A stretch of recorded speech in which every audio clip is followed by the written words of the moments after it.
Welcome back to Morning Joe. It is Monday, October 24th. Jonathan Lemire, Robert Gibbs, and Maga still with us this morning. And joining the conversation, we have former aide to the George W. Bush White House and State Department's Elise Jordan. She's an MSNBC political analyst. We also have the host of MSNBC's Politics Nation and president of the National Action Network, Reverend Al Sharpton, and senior editor of The Dispatch and contributing writer at The Atlantic, David French, is with us as well.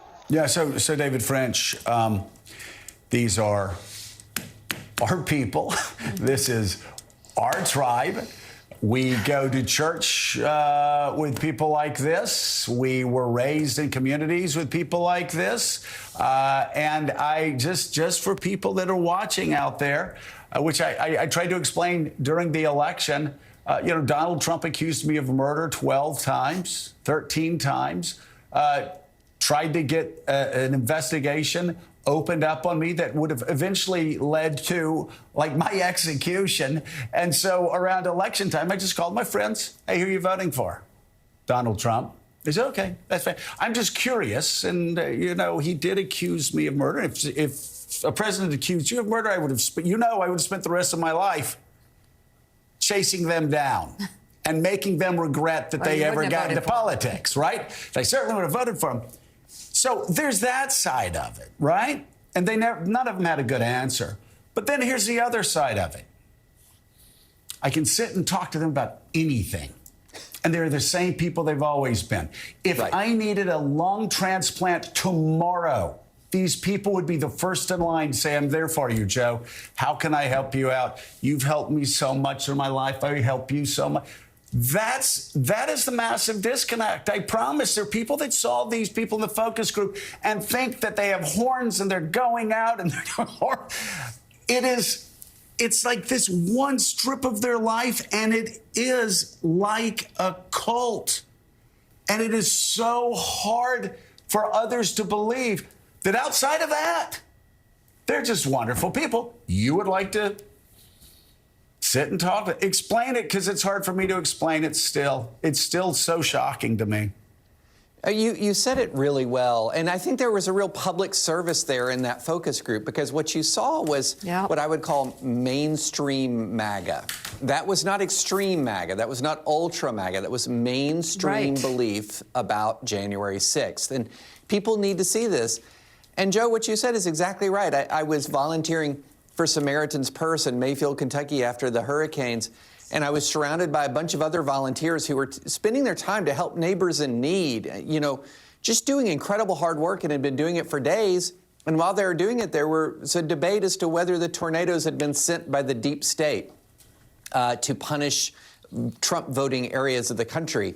So there's this area of politics where a whole bunch of people they are diving deep into conspiracy theories. They're diving deep into they're less obscure now, but obscure prophecies. And they're in their own kind of world. And where does that world come from? It comes from a lot of conspiracy-minded conservative infotainment media, or right-wing infotainment media. But, Joe, I'm really glad you put out the dichotomy, because, I live in a neighborhood in Tennessee that's 85% Republican, including a lot of folks who would exactly say what was said in that focus group. And again, I thought it was great that Americans hear that focus group. And in every other area of life, these are folks you want as your neighbors. And so saying you're terrible people or you're horrible people doesn't land with them, because they know all of the areas of their life, and they know how they're involved in their community and in their kids' school, and you name it. But there is a fever surrounding this person, Trump, and there's a fever surrounding some of these conspiracies, and I'm just not sure how to break it.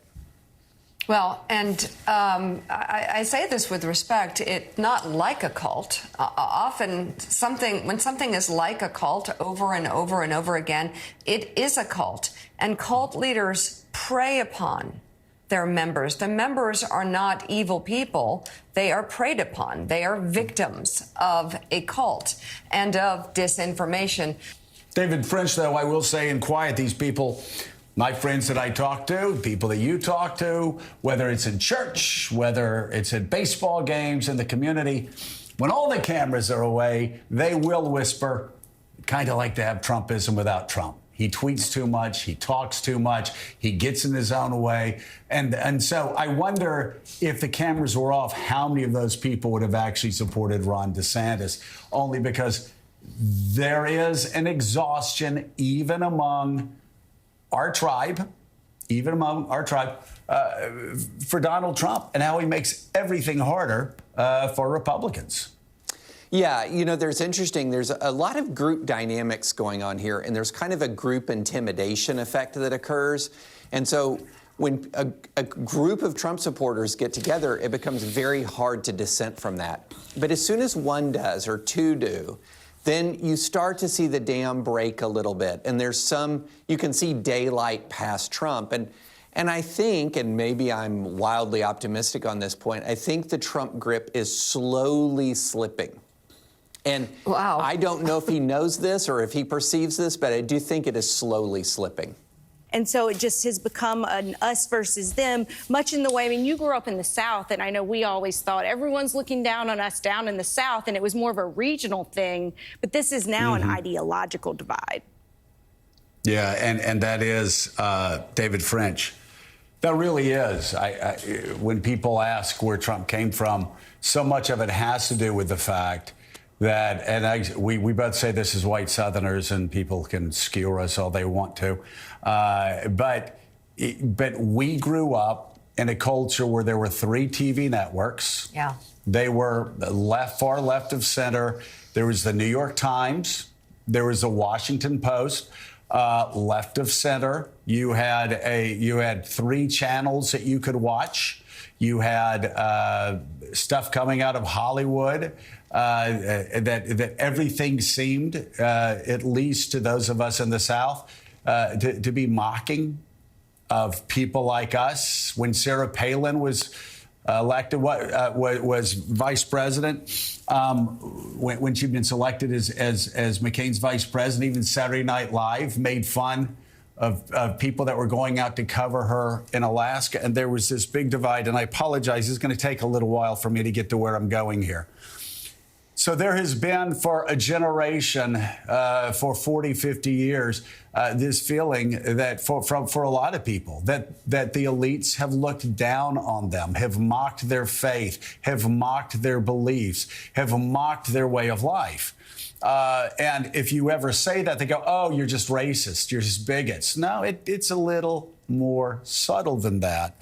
And I will say this weekend, I went to see some friends from high school. And when people are saying, well, what can we do? I sat and talked to them. Most of them, yeah, we love each other. But a lot of them were big Donald Trump fans and would have fit really nicely in that group. Yes, I had one come up and yell at me and say, what happened to you? I said, and showed me a picture of me holding a Reagan sign in 80. And I said, well, that guy is this guy. I'm really a boring guy. I'm saying pretty much the same thing I said back then, but the party and the world shifted.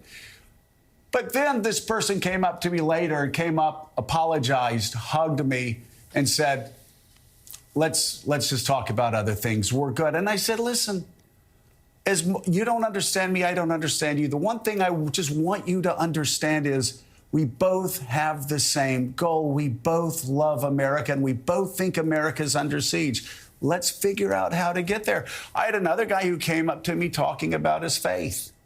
And because he led with his faith, he said, you know what, I'm a big Trump supporter. My wife and I really think he's great. But I want you to know, Joe, we're proud of you. We pray for you every night. And we just have these differences, but we know that the important things to you are the important things to us. Hugged each other, sat down, and we all talked for a while. And David, I know you have these experiences all the time. We've got to figure out a way to sit down and talk and pray for those who don't love us, as Jesus said in the Sermon on the Mount.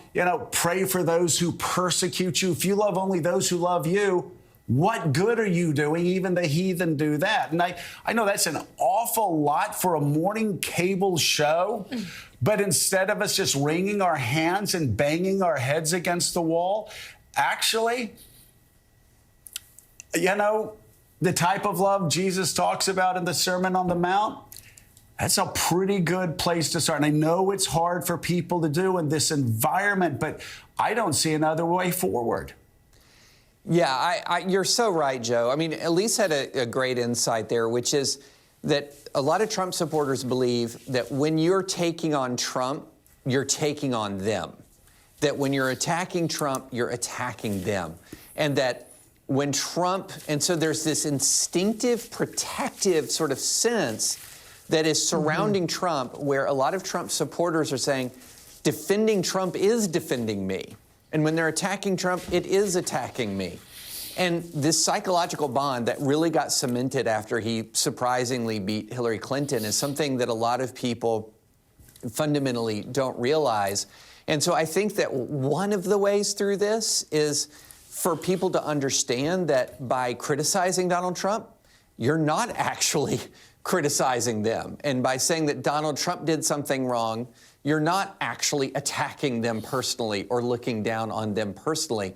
And trying to pull apart the regard that you have for your neighbors and the respect and affection that you have for your neighbors, pulling that apart from the feelings that you have about Donald Trump's actions and what Donald Trump has done. And then the other thing here that is just throwing a monkey wrench into a lot of this analysis is we have to deal with the issue of prophecy.